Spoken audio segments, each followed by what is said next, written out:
Welcome back to the Berg Podcast. Thanks for joining us today. With me today is Dan. Hey, everybody. And we are talking about retention and recruiting.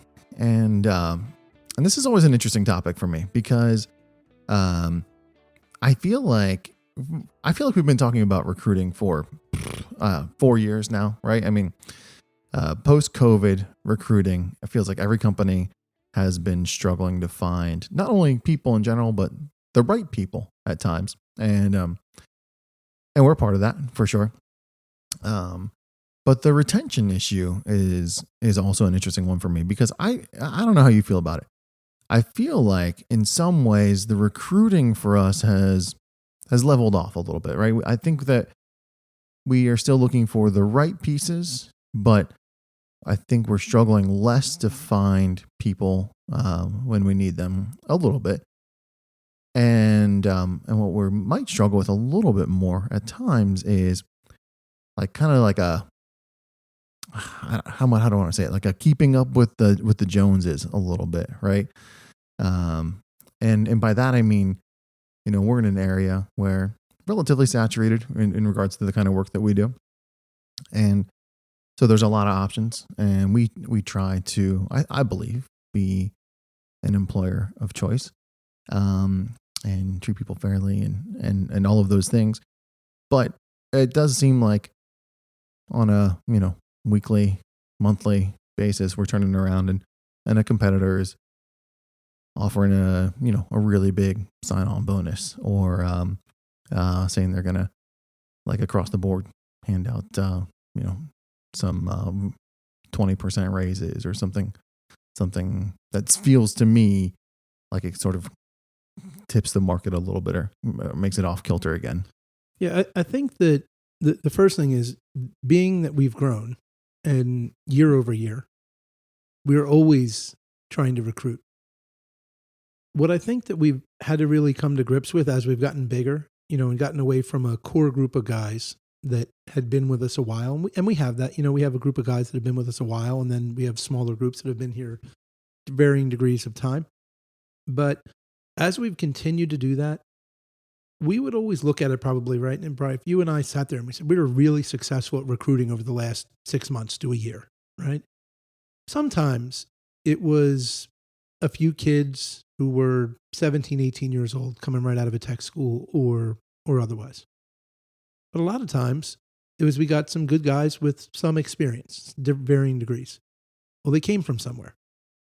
And they probably came from somewhere for one of two reasons. One, they heard that Berg was the greatest thing ever, right? That's a possibility. Some people really are happy with how our culture is and they enjoy the leadership that Ford provides. They enjoy the feeling that the company has based on the guidance Ford has given. Other people are coming because we're paying better than where they were. We have better equipment than where they are. We have more opportunity than where they are. But as we've matured as a company, all of a sudden it started to happen to us, and I think that's really where the retention thing comes in. There's a couple people, I'm not going to call them out by name, that I know, and I don't mean that in a bad way. I mean that are front of mind for me. I would have loved for them to be foreman here. Mm-hmm. But I don't think that they were ready to be foreman here. And I think we would put the company at an unnecessary risk if we raised them to foreman. I think we would have, increased wages, increased vehicles, and also have them running a job that I'm not 100% sure they're capable of running yet. Mm-hmm. And they couldn't wait for good reason. You know what I mean? Whether it be they're starting a family, they're buying a house, the opportunity's just too good, they get offered a truck, any number of things. Sometimes those people have left and come back. Some people I think have left and will come back. Other people have left and found themselves happy with where they are, and that becomes their career and their path, and that's great. But it is one of those things that we're just, there is a pool of available people, or of people who are somewhat available, I should say, and people are buying them, and they're paying a premium for them as the market continues to be a tough labor market. As it softens, we all assume it will get better. But I think we're in a time that is also different. 7 to 10 years ago, we knew what an operator should be paid. And I knew that they would make a little bit more some places and a little bit less other places. And there was usually some correlation to travel, the equipment you run, the opportunity, the training, the ancillary benefits. There was some spectrum around which those things combined to make a package, which was then worth something beyond 25. And we don't know that right now. Like the truth is, and I'll say it on the podcast. I say it to the guys. I say it when people will listen. I don't think anybody really knows what the market is right now in terms of what an operator would be valued at. It just depends on how needy a company is at that point, and for a few years, Ford and you and I have talked about the fact that there might come a time when we would need to acquire other companies specifically because of labor, right? I mean, we can buy new equipment. That's not a problem. We can go out and meet new clients and try and win work. That's not a problem. But you can't like wander around and find capable employees. You have to go find them somewhere. And they're usually working because they're capable. So I think that while I'm not disagreeing with you, that it's something that's like become an issue for us, I think it's probably a normal part of maturing as a company to where we now have people that people want to take. Yeah. And there are people that people want to take who also are not so core to the company in terms of wanting to be here, that they might be available, right? Because I think that's the difference. Like, and I'm not going to call guys out, but there's a couple guys in my mind that there's no way people wouldn't call them and say like, hey, would you like to come here and we'll give you more money? And I don't even hear about it because I don't think they'd leave. And I don't mean it like I'm trying to take advantage of the situation. They're just not interested. They're happy with where they are. They're in a good spot in their life, and the balance of work and life and culture and everything else works for them. Right. So a lot of times we say that it probably takes like 3 years for someone to understand who we are as a company. Do you agree? I agree. The other thing is, if you took, I agree with that. And if you took 3-year pictures of us at most times, the picture would be pretty consistent. And I think it would be very attractive.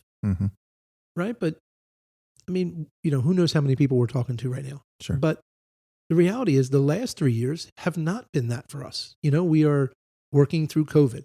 Yep. We worked through continuing to grow when we got significantly bigger at the beginning of that. We took on some work that was different than work we would normally take on because of COVID, really. And we made some changes within the company of how we were going to run and how we were going to manage jobs and who some of those people were. So you have a lot of change. So on top of the fact that we need 3 years for people really to see who we are as a company, I also think we need to be that company for those 3 years. And some of the newer guys right now may not have gotten to see us be who we want to be. They're not seeing the best version of Berg Construction. Right. They're seeing a version of Berg Construction trying to survive COVID. And not survive COVID now, looking back. Survive COVID the day that you and I start calling people and saying we're going to shut down, but we'll figure it out that day. Right. You know what I mean? Yeah. Needed to survive that. Needed to find the work that we thought would last when the government was outright shutting us down in Pennsylvania. So we need to get, I don't think it's a problem that's going to be fixed in the next 6 months, quite honestly. I think it's going to take 3 years for us to get 3 solid years of us being us. I feel like the last 3-4 months, it started to feel like I'd like it to feel, even though the metrics might not say it yet. We're not there yet, but we're starting to see, the potential for working our way out of a couple jobs and growing from them and using them as a springboard to do the things that we do well and realize what we don't do well. And I think that as we do that, we'll start to see the retention go back to where it was. I think that we'll also be able to recruit better. Having said that, regardless of our own, workload, financial condition, job makeup, any of those things, you have seen massive increases in the costs of a lot of things, and labor is one of them. Yeah, for sure. Something I was thinking about as you were talking there is, if that's true, and I think you're right that for the last 3 years, our our identity hasn't looked the way it did the previous 3 years, or maybe even the previous 10 years. And part of that was we went through like a period of time where, in the midst of some of this change and economic turmoil and everything else that was happening, we were growing as a company, and we were looking for ways and opportunities to bring people up inside of our organization, and it changed some of our leadership roles. And you talked about that a little bit a couple minutes ago, and I think as a relatively young senior leadership team, I think for me at least, one of the things that we're learning as we do that is the importance of keeping the message consistent. You and I talk about this a lot. When you're no longer the one who, when you're empowering someone else to make a decision on your behalf, or in a manner that you believe they will, based on who we are as a company, or as an organization, or a way we've historically made that a decision, but you're not necessarily the one making the decision anymore. If you're trusting that they know, but you haven't all communicated it in a clear message intended, message received fashion, we find, I think, the most like breakdown in that culture at times when that occurs. So I agree. I mean, I think that's definitely true. It's been a real struggle for me to figure out how to empower the team in a way that is more than just token you're empowered. And that doesn't mean they're not empowered. By that, I mean, just because I say you're empowered to do it, if the company and the jobs and the people aren't all in the right spot, it doesn't matter that you're empowered. You have the power to do something that you can't actually do, And it speaks to another point that you and I have talked about a little bit, which is sort of visually, if I think about it, like in a slot machine, and it has the three slots in an old style slot machine. Now they have like 437 slots. I don't understand how you play, but you had 3 or 4 or 5 slots, right? Well, 5 to 6, 7 years ago, you and I and Ford individually controlled almost all of those slots. So you might argue if it was a slot machine that had 5 slots, I would have 3 choices in my world. In the operations side, Ford would have some overriding say, and you would have input because of financials, right? Or HR, or something to do with can we work in that state? Can we work in that county? Can I work in this area? So realistically, I could make, if we're making it based on all things being equal, there's 5 choices. I have control of 80% of it. The majority of it, I can make the decision on my own, and because I say this is right and I've done my legwork, I can do that. Well, when we empower people, now there might be, in my world, Brad, Scott, and Dylan each have a piece of that original responsibility. So now there's potentially 5 or 6 people who have to agree and all see things the same to make a decision, which complicates the decision making. But the other thing I was thinking about recently, and you had said something to me, and I sort of thought about this, was when I was doing that, I had a fairly good understanding of what Ford was thinking in any given moment, because we talked. And I had a fairly good understanding of where you were because we talk. So even though I didn't have your answer necessarily, I knew where the two of you stood. But now when I empower my team to do that, they don't necessarily know where you and Ford stand. They don't necessarily know where I stand. They're like trying to do their job with me as Ford, but now there's 2 other people that are outside completely of their normal day-to-day interactions. So they might actually not even have a feeling of the information. In other words, I might, it came up recently. We talked about it a little bit. We came up recently where we hadn't negotiated pay terms, right? So we want the master subcontracts, or we want, these credit terms set up, and we just want everybody on the same page. Right. And so we tell everybody to do it. Now, if the team does that, that's a success, right? We said, before you work for anybody, we'd like this paperwork signed. That's great. But I also might know that based on our conversations, I know the payment terms of a specific contract. I know when we're actually getting paid, if it's in or outside of those terms. and I know our cash flow and I know, financials. So I could say like, okay, yes, that is the master subcontract I want signed, but I want these people to agree to the terms that we've had to agree to effectively. But if my team doesn't inherently know that or doesn't think about it, even if they know, but they don't think about it, all I asked them to do was get the master subcontract form. So they get it signed, and that's great, except it doesn't match. And so really, we're effectively not any better than if we hadn't signed the master subcontract agreement purely from a payment standpoint. Sure. Right.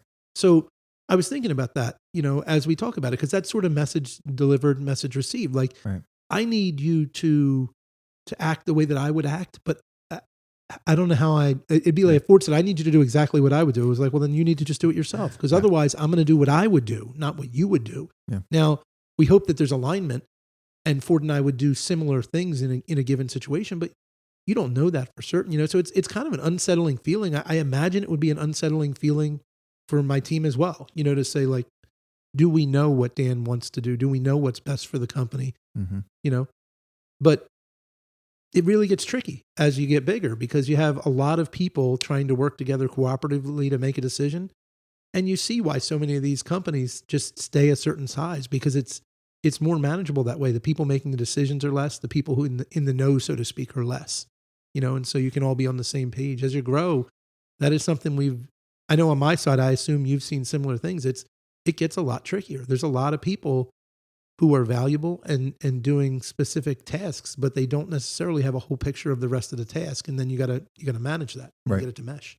Yeah. And when you add those layers, it kind of reminds me of that game you used to play as a kid, right? Where like you kind of whisper something in each person's ear, and by the end of the line, is the message the same?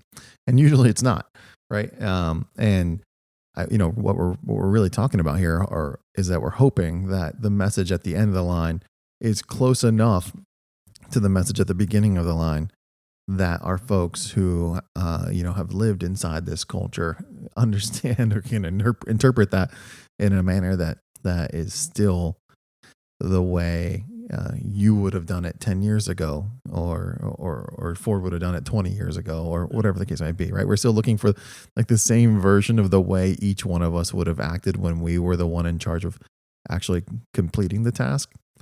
And hoping that now that there's layers in between, the message is the same. And you like to add complexity to it. They may not be able to make the decision in the same way, right? Like as you were saying that, what immediately came to mind was Tom Berg. Oh, yeah. Tom Berg makes decisions exactly the way we would have made them 20 years ago. Sure. But sometimes that's not the right decision. It's still the right decision. But because of the clients and the changes in safety policies and what's expected and what's required, the balance of get it done versus do it as safely as possible. Or no, that's not even right. That's the wrong way of saying it. Doing it in a way that you can ensure safety versus doing it in a way where you're likely to be safe, right? There's a difference. There's Sure. a difference between being safe because you're being safe Right. and being safe because you have intentionally done things in a way that you ensure safety. So, I've seen Tom doing things where it happened to me. I think we talked about it on one of the podcasts. I was standing at Topgolf and I wanted nothing more than to just get this done. Like I just wanted to, I would have gotten the hole myself with a shovel and just dug because I was like, this is ridiculous. The pipe has to be there. But I can't jump in that trench anymore. Not because I'm Dan, because it's not appropriate for me or anybody else to be in that trench. And we know that now. Right. So I think that's a very like concrete example, but I mean it more on a big picture scale that some of the things we would have done, risks we may have taken that maybe we now, from a risk tolerance standpoint of growth or of taking on a new task or a job, we might be a little more careful with. You know what I mean? We might be a little more wise that maybe this client that we don't know, you'll get paid because you get paid. How many contracts do I have to review and you and I talk about it and they say, well, it's only a problem if it's a problem. It's like, well, then get rid of the contract. Right, then you don't need it either. Right. Yeah. Just shake my hand and we'll go ahead. We'll go ahead on our business. But you want everything protecting you and nothing protecting me. And I'm just supposed to trust you. Right. And we can't do that anymore. But in the Tom Berg scenario, Tom Berg lived his life and ran his businesses on a handshake and it worked. Yeah. Until the other person isn't a handshake person anymore. And so I think we've had to adjust to that as well, as a company to say like, okay, this is how we want to be and it's who we're going to act. But then depending on who the dance partner is, what does that look like? Sure. I find like generally speaking on this podcast, we're better at coming up with questions, which is good because you think about solutions when you come up with questions. But I'm just thinking about this now as we talk through it, right? So we need like that 3-year period plus now for sure, based on circumstances. But we're hoping that somewhere around that 3-year mark to get someone sort of acclimated, so to speak, to our culture and immersed in who we are as an organization, so that they know sort of that who we are, how we act, kind of piece. And we've got all these extra layers in here now that have made the communication piece more difficult potentially, or at the very least more clouded, right? Because it's got to go through potentially more layers. But how do we, like, what do we do? What do you and I do from that retention perspective now? We're talking about not only do we find the right people, but now we want to keep the right people and be that employer of choice and treat them fairly from, a compensation package, including all of the things that we talked about earlier. And how do you and I behave differently to like ensure that success of that? I don't know. I mean, you and I talk about this. I genuinely don't know. I mean, the only thing I can think of for me is that I need to be more present, like more, I can only do so much good sitting in my office. You know what I mean? Like, and as we got bigger and things got more complicated, it required me to do more things, which keep me in my office. There's no inherent value to me going to visit a site and talk to any of the guys that's going to help them get something done. I mean, I could be wrong. They'd probably say that's not 100% true, but I feel like it's true. Like they're not going to put in the pipe faster because I came there and gave them some great advice. They're not going to, grade a pad faster. They're not going to, move waste faster. None of that's going to happen faster because I'm standing there and help them. Right. But I think there is inherent value or like an intangible value in just, if I'm there and I say something, then they see me or see me act. And I hope that I carry the message that Ford started that led me to want to buy into this culture, right? That led me to want to say, this is where I want to spend the rest of my career. And I'm hoping that if I can be more present and do that, we'll get to a point where maybe I'm just, not to say I don't do anything else, you know what I mean? But I'm like the messenger, you know what I mean? That like I can be there and I can be consistent because I'm not the one having to do the work and I'm not the one having to directly manage the work. So I can just be the one that conveys who we want to be and why. When we were doing the storm a couple of weeks ago, and I think Levi told maybe JD that Levi was driving, and I just got bored at some point in the middle of the night, and I was like, this is crazy. There's plenty of snow. So I got a shovel and a snowblower and salt and threw it in the back of I had the Yukon that day, threw it in the back of the Yukon and just started shoveling Vanguard myself. Like the labor was not even there yet because we had delayed calling them in. Our guys were working on the sidewalks. So I started to do all the stairs and ramps, anything a machine couldn't do. And it was snowing. It was, I think there was benefit to it, but it was also me just keeping busy. I wanted to do something, feel like I was being productive. And Levi called JD and said, I just drove through the middle of the West Campus and Dan's shoveling by himself. Should I like stop and get out and shovel and get him in the truck? And JD was like, no, you'd have to ask JD. But I think JD basically, when he explained it to me, just said like, no, if he's doing it, he just wants to do it. So just leave him alone. He's fine. You just, do what you're supposed to do. And sort of while I didn't say anything there, it was just like, I'm just going to work. Like that's, that's who we are. Right. In other words, and the days with Ford showing up and just getting in a machine and somebody's running a truck or, it's a different company entirely. But my favorite example of it is the story I think we've talked about it, where there was a new guy at the Heritage and he said, that is one heck of a dishwasher. We should keep that guy around. It was Ford. It was the most expensive dishwasher you had ever seen. Yeah. But he just put his head down and washed dishes because that's what his job was in that moment. And I don't think we can replace that value, so I think it's important that we don't get lost in our offices and distance ourselves from the company. And that's even easier to do when things become difficult. Yeah. When you're trying to figure out how to solve problems or get by issues, you tend to, as Ford says, you don't pick your head up, Mm. you know, and so you just put your head down and we work, which is great, except there's a lot of work going on and the work you're doing may not be visible. Mm-hmm. And you may be better served to go actually just go to the people, to all the people that work for us and say, like, I appreciate what you do every day. Is there anything I can do to help you? Yeah. And I think a good example, right, or a good add on to that is like we have to just do the work, but like make sure you're not shoveling your snow onto someone else's pile too, right? Yeah. So we got to be working in the same direction. And one thing you said there that I thought, as you were talking, and I thought that was great, about how do we deliver the message more cleanly, right? And some of it might be like physically, not sending a text, not making a phone call. Maybe it is showing up and delivering the message, right? But like in a weird way, for me, like the message almost has to be like engineered for the receiver, right? It's got to be something that makes sense to the person that's going to get it last. How do we do that? How do we make sure that, we've talked about, communication basics, right? We've said it like 3 times on this podcast already. Is the message that was intended the message that was received, and getting rid of, in that communication line, the noise, getting rid of the things that interfere with the message actually being what's heard. I think that's got to be a big piece of it. It does. Brad said a couple things, and I had a really good conversation with Joe Stauffer, but that conversation triggered me to think about something with Brad. So Brad and I had talked, and we were going back and forth, and the one it reminded me of was actually when I realized that you didn't necessarily have to have an iPhone, and you talked about, we could have the Google thing, and so then they could just have an iPad, and then they wouldn't need to carry around an iPad and an iPhone. That was the point at which that thinking really stopped for me. It was like, this is a great idea. Now they don't have to carry 2 things.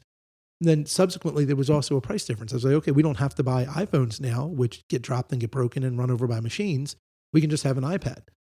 And I thought this was the greatest idea ever. And it was like National Lampoon's, that movie, when Brad said to me, so you want all the guys to make phone calls on iPads? And I was like, yeah, it's going to be great. And he was like, so they're going to hold, and you can't see it on the radio, but he made the motion of holding a giant iPad, walking around as if you're having a conversation. I was like, I didn't think about that at all. And he was like, how could you not think about it? I was like, it wasn't in my line of thought. My line of thought was 2 devices to 1 device, obviously a savings on the device, but also simplifying that the guys don't have to carry 2 things, getting rid of the numbers and the Wi-Fi. Like it all made sense, except for that it didn't make any sense. Right. And so Brad and I were having a conversation, and we were talking about snow and salaried employees and how that plays out. And I was frustrated, quite honestly, because it hasn't snowed very much in the last 18 months. And Brad was telling me things I didn't want to hear, which is his job, right? Part of his job is to communicate to me things I don't want to hear. Right. And he said to me almost exactly, when you came up with this idea with Ford, there was 3 salaried employees, and it was Ford. He said they were all named Berger MacArthur, but it was Ford, Luke, and I. Mm. And any of the concerns that were being brought to Brad and then Brad was bringing to me were of no concern because it was Ford, Luke, and I. Now, Luke and I were just employees, right? There's nothing special about Luke and I. We're just employees getting paid just like everybody else, working 80, 90 hours, you know what I mean? And getting paid 40. Sure. But because of how vested we were, how bought in we were to this idea and to this culture, it didn't matter. And it was really just a hard stop for me when he said it, because I was like, wait a minute. I didn't like it. We got off the phone. I wasn't happy. He knew I wasn't happy. Yeah. And I was talking actually to my wife. I was talking to Erin about it. And she agreed with Brad. And then I was driving and I just thought about it, and I was, he's right. Like we didn't think of any of these things when we built the plan. Now, everybody knows the plan. If it snows, you're going to have to work. Right. And I knew what had happened with a couple of the guys, that they had to work where they had to work, so I couldn't not work them. And then I didn't want to send them home and put them on the road. And there was 27 reasons I made the decision I did with the timing of it, which all made really good sense unless you were the guys. Right. And then some of them appreciated it and some of them didn't. Now, ironically, a week later, I made the same exact decision in reverse. It was also wrong there.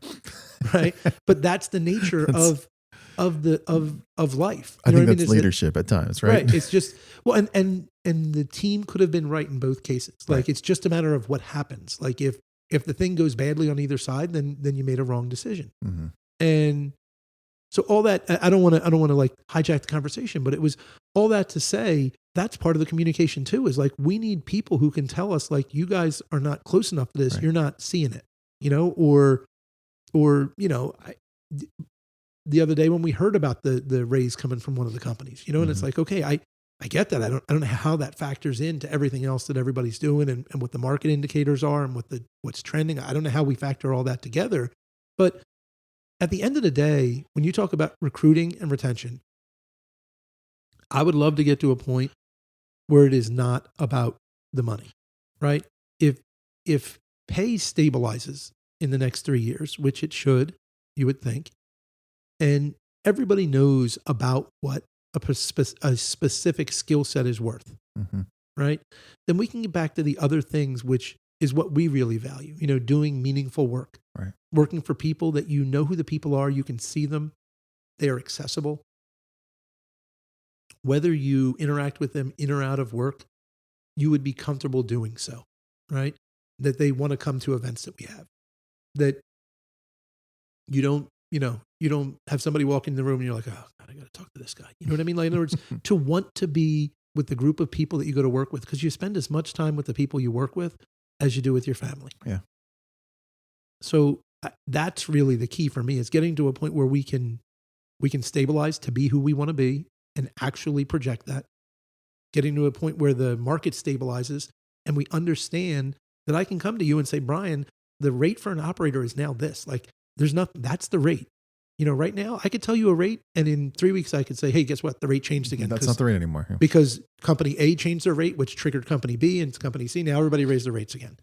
Now, and you and I would immediately have a discussion where I would say the rates for us have not changed. Like, the price to move a yard of dirt is still the same price. It didn't go up.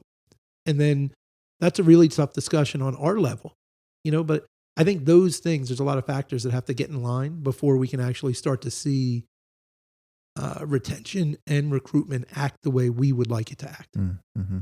Yeah. Yeah, for sure. I agree. That's probably a good place to wrap it up. I feel like this is one of those topics where we could keep going, and I'm sure it'll come up on the podcast again, but it's probably a good place to end it for today. So thanks for joining us, folks. We hope that you got something from this, and if you've got some answers for us, we'd be happy to hear them. Have a great one.